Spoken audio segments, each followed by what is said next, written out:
जय भीम, नमो बुद्धाय, नमस्कार, सत श्री अकाल, आदाब। मैं वीरेंद्र सिंह और आप देख रहे हैं एसएम न्यूज।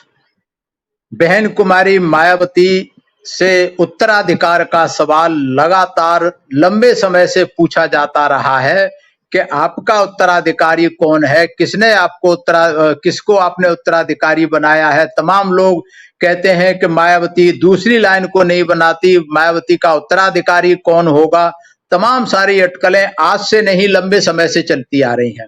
और ये बहन कुमारी मायावती से ही नहीं, साहब कांशीराम जब काम कर रहे थे तभी भी लोग इस सवाल को बहुत उठाते थे कि वामसेप के अध्यक्ष कांशीराम, DS4 के अध्यक्ष कांशीराम, बहुजन समाज पार्टी के अध्यक्ष कांशीराम, दूसरा नेता क्यों नहीं कांशीराम पैदा करते, उनका उत्तराधिकारी कौन होगा, दूसरी लाइन कौन होगी। कांशीराम को भी ये बहुत लंबे समय तक सुनना पड़ा, सुनते रहे। लेकिन उन्होंने, जब उनको लगा कि अब उनका स्वास्थ्य साथ नहीं दे रहा, उनको हाई डायबिटीज हो गई थी, तो लखनऊ में 2001 में बहन कुमारी मायावती को उन्होंने, बहुत बड़ी पूरे देश की रैली थी जिसमें कम से कम 15-20 लाख लोग पूरे देश से आए थे, उनके सामने बहन कुमारी मायावती को अपना उत्तराधिकारी घोषित किया था। इसी तरीके से बहन कुमारी मायावती ने एक बार नहीं, पहले कई बार कह चुकी हैं। 2005 में उन्होंने कहा था, 2006 में कहा था, 2005 में कहा था कि एक और ये कहा था 2005 में कि मान्यवर साहब कांशीराम ने 20-25 साल उनको आजमाया और 20-25 साल आजमाने के बाद अपने से 25 साल छोटी मुझे उत्तराधिकारी घोषित किया था। तो बहन कुमारी मायावती ने कहा कि मैं स्पष्ट कर देना चाहती हूं कि लाठी लेकर चलने तक मूवमेंट के लिए काम करती रहूंगी और इस दौरान यंग ब्लड यानी युवा पीढ़ी को उस मूवमेंट के आगे ले जाने के लिए तैयार करती रहूंगी। एक बहुत महत्वपूर्ण बात जो मैंने लोगों को बताई थी कि बीएसपी मूवमेंट का उत्तराधिकारी कौन हो सकता है और कौन होगा, मैंने कहा बहुजन समाज मूवमेंट का उत्तराधिकारी मैं शेड्यूल्ड कास्ट तथा अनुसूचित जाति के व्यक्ति की बनाऊंगी, क्योंकि यही समाज सबसे ज्यादा पीड़ित है और मेरा उत्तराधिकारी मुझसे उम्र में कम से कम 25-30 साल छोटा होगा। ये बहन कुमारी मायावती ने कहा कि वे ताकि अगले 2-3 दशक तक वो मूवमेंट को चला सके, ठीक से काम कर सके। तो मैं चाहती हूं कि मेरा ये जो मामला है यहीं खत्म हो जाना चाहिए। उसके बाद फिर मामला चलता रहा, तो फिर बहन कुमारी मायावती ने 2006 में फिर दोबारा बहन कुमारी मायावती ने कहा एक बार कि इस मौके पर मैं एक बात मैं आप लोगों को बताना चाहती हूं कि सेल्फ रेस्पेक्ट के इस मूवमेंट में मेरे माँ बाप, भाई बहन आदि का सहयोग मिलता है तो उनका सहयोग ले लेंगे, लेकिन इस मूवमेंट में या अपनी पार्टी में उनको कभी फोर फ्रंट पर नहीं रखूंगी। तो ये बहन कुमारी मायावती ने घोषणा किया था और ये भी कहा था कि एक ना एक दिन सभी को बूढ़ा होना है, मरना है। इस हकीकत से कौन इनकार कर सकता है। वैसे आपकी दुआएं मेरे साथ हैं और कुदरत का साथ रहा तो लंबे समय तक आप लोगों की सेवा करती रहूंगी, और जब मैं इस लायक नहीं रहूंगी, बुजुर्ग हो जाऊंगी या चलने फिरने लायक नहीं रहूंगी, तो मुझे भी किसी ना किसी को इस मूवमेंट को आगे बढ़ाने के लिए अपना राजनीतिक उत्तराधिकारी उस मौके पर घोषित करना होगा। उन्होंने कहा मैं आपको एडवांस में बताना चाहती हूं कि जब भी मैं किसी को अपना राजनीतिक उत्तराधिकारी घोषित करूंगी तो वह मेरे अपने माँ बाप, भाई बहन या रिश्ते नातों का कतई नहीं होगा, बल्कि मेरा राजनीतिक उत्तराधिकारी वही होगा। मैं उसे अपना राजनीतिक उत्तराधिकारी बनाऊंगी जो इस देश की जाति व्यवस्था में बहुजन समाज में सबसे पीड़ित और सबसे ज्यादा प्रताड़ित अनुसूचित जाति तबके में से भी चमार जाति का होगा।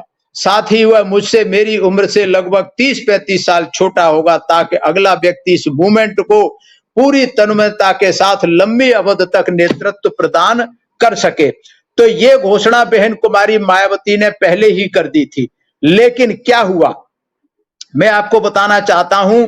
ये दोनों मीटिंगों में मैं खुद मौजूद था। एक लखनऊ में घोषणा की थी 2005 में और 2006 में, और उसके बाद केंद्र सरकार के यहाँ केंद्रीय का दिल्ली में भी ये घोषणा की थी सबके सामने। मैं उसमें मौजूद था, लेकिन उसके बाद क्या हुआ, मैंने देखा खुद आंखों से कि एक उत्तर प्रदेश के चमार जाति के जो बहुजन समाज पार्टी में काम कर रहे थे, बहन जी से 25-30 साल छोटे थे, लोगों ने धड़ाधड़ उनके पैर छूने शुरू कर दिए कि बोले यही उत्तराधिकारी होगा बहन जी का, बिना सोचे बिना समझे। और लोग जो है लाइन लगाने लगे, बहन जी को भी इस चीज का एहसास हुआ, पता लगा। तो इसलिए उत्तराधिकारी का नाम घोषित करना उचित नहीं है, क्योंकि लोग उसका नाजायज फायदा उठाना शुरू करेंगे, काम करने के बजाय उसके आगे पीछे घूमना शुरू कर देंगे। दूसरी बात है, अगर बहन कुमारी मायावती आज इस नाम को अपने उत्तराधिकारी को घोषित कर देती हैं, तो विरोधी पार्टियां उसके साथ कुछ भी कर सकती हैं, उसे खरीद सकती हैं, उसका मनोबल गिरा सकती हैं, उसे डरा धमका सकती हैं, उसे झूठे मुकदमे में फंसा करके जेल भिजवा सकते हैं, कुछ भी करा सकते हैं। क्योंकि ये जो विरोधी पार्टियां हैं, सत्तासीन पार्टियां हैं, किसी हद तक नीचे गिर सकती हैं। इस कारण बहन जी अगर नाम घोषित नहीं कर रही तो ये करना बिल्कुल ठीक है, नहीं करना चाहिए। और जब समय आएगा तो बहन कुमारी मायावती ने निश्चित रूप से, जैसा साहब कांशीराम ने ठोंक बजा करके तमाम तरह के बहन कुमारी मायावती के तरह तरह से इनके टेस्ट लिए थे, परीक्षाएं ली थी, जब सब परीक्षाओं में वो खरी उतरी, तो साहब कांशीराम का जब स्वास्थ्य ठीक नहीं रहा, गड़बड़ होने लगा, तो साहब ने उत्तराधिकारी घोषित किया। उसी तरीके से बहन कुमारी मायावती ने निश्चित रूप से किसी न किसी को उत्तराधिकारी समझ रखा होगा, चुन रखा होगा, उसके टेस्ट ले रहे होंगी, उसकी परीक्षाएं ले रही होंगी, और जो सब टेस्ट में पास हो जाएगा। और जब बहन कुमारी मायावती में इतनी शक्ति नहीं रहेगी तो निश्चित रूप से बहन कुमारी मायावती उसको अपना उत्तराधिकारी घोषित करेंगी। इसलिए मैं एसएम न्यूज के माध्यम से बहुजन समाज के लोगों से और सर्व समाज के लोगों से ये निवेदन करना चाहता हूं कि उत्तराधिकार के मसले को हमें भूल जाना चाहिए। इसमें हमें अपना समय और ऊर्जा व्यय नहीं करनी चाहिए। ये बहन जी का काम है, बहन जी जब ठीक समझेंगी उसको कर देंगी। इसलिए हमें अपनी सारी शक्ति जो है संगठन में लगानी चाहिए, पार्टी को सत्ता में लाने के लिए लगानी चाहिए। इन बेकार की बातों पर, बेकार की बहसों पर, जिनको विरोधी पार्टियां उछालने का काम करती हैं, चाहे तो टिकट लेकर पैसे बेचने का, चाहे उत्तराधिकार का, क्योंकि इन्हें और कुछ तो मिलता नहीं, और कुछ मिलता नहीं तो घूम फिर करके वो टिकट की बात पे आ जाते हैं। दलित की बेटी, दौलत की बेटी, टिकट और उत्तराधिकार, इनके अलावा इनके पास कोई मुद्दा नहीं बचता। इसलिए आप लोग ऐसे मुद्दों में, बहकावे में बिल्कुल भी ना आए, क्योंकि बहुजन समाज पार्टी का जो मूवमेंट चल रहा है, महापुरुषों का मूवमेंट है, समता मूलक समाज की व्यवस्था को बनाने का मूलक है, सर्वजन सुताय सर्वजन हिताय का मूवमेंट है। और ये विरासत कोई छोटी मोटी विरासत नहीं है। हमारे महापुरुषों का लंबा इतिहास है, 2500 साल पुराना इतिहास है, जो गौतम बुद्ध से शुरू हुआ था और साहब कांशीराम यहाँ तक लेकर के आए थे। तो बहुजन समाज पार्टी की विचारधारा इन सभी महापुरुषों की विचारधारा है, ये समता मूलक समाज की विचारधारा है, ये लोकतांत्रिक विचारधारा है, संवैधानिक विचारधारा है। इसलिए आज बहुजन समाज में तमाम सारे छुटवैये नेता पैदा किए जा रहे हैं, जो कि अलोकतांत्रिक बात करते हैं, असंवैधानिक काम करते हैं, लोगों को गुमराह करने का काम करते हैं, जेल में डलवाने का काम करते हैं, तमाम सारे मुकदमे लिखवाने का काम करते हैं। इस तरीके के काम हमें नहीं करने चाहिए।